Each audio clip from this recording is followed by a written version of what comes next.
আসসালামু আলাইকুম। আমি আশফিয়াল মালালা আবৃত্তি করছি কবি রবীন্দ্রনাথ ঠাকুরের লেখা কবিতা আগমন। তখন রাত্রি আধার হলো, সাঙ্গ হলো কাজ। আমরা মনে ভেবেছিলাম আসবে না কেউ আজ।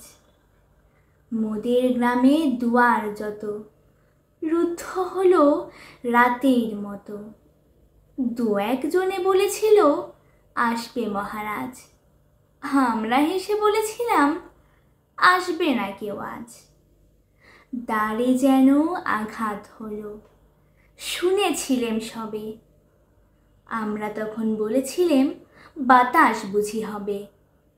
নিবিয়ে প্রদীপ ঘরে ঘরে, শুয়েছিলেম আলস ভরে।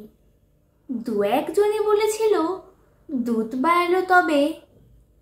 আমরা হেসে বলেছিলেম বাতাস বুঝি হবে।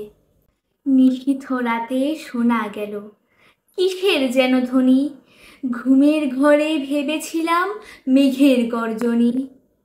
ক্ষণে ক্ষণে চেতন করি কাপন ধরা থরহরি। দু একজনে বলেছিল চাকায় ঝনঝনি। ঘুমের ঘোরে কহি মোরা মেঘের গর্জনী। তখন রাত আধার আছে, বেজে উঠল ভেরি। কে ফুকারে জাগো সবাই, আর করো না দেরি। বক্ষ পরে দুহাত চেপে আমরা ভয় উঠে কেঁপে।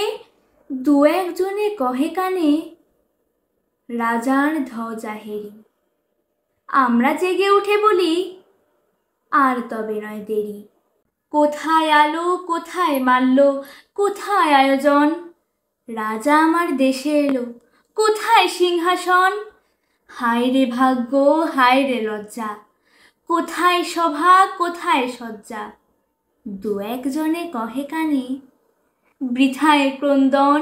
রিক্ত করে শূন্য ঘরে কর অভ্যর্থন। ওরে দুয়ার খুলে দে রে, বাজা শঙ্খ বাজা। গভীর রাতে এসেছে আজ আধার ঘরের রাজা। বজ্র ডাকে শূন্যতলে, বিদ্যুতেরই ঝিলিক ঝলে। ছিন্ন শয়ন টেনে এনে আঙিনা তোর সাজা। ঝড়ের সাথে হঠাৎ এলো দুঃখ রাতের রাজা। ধন্যবাদ।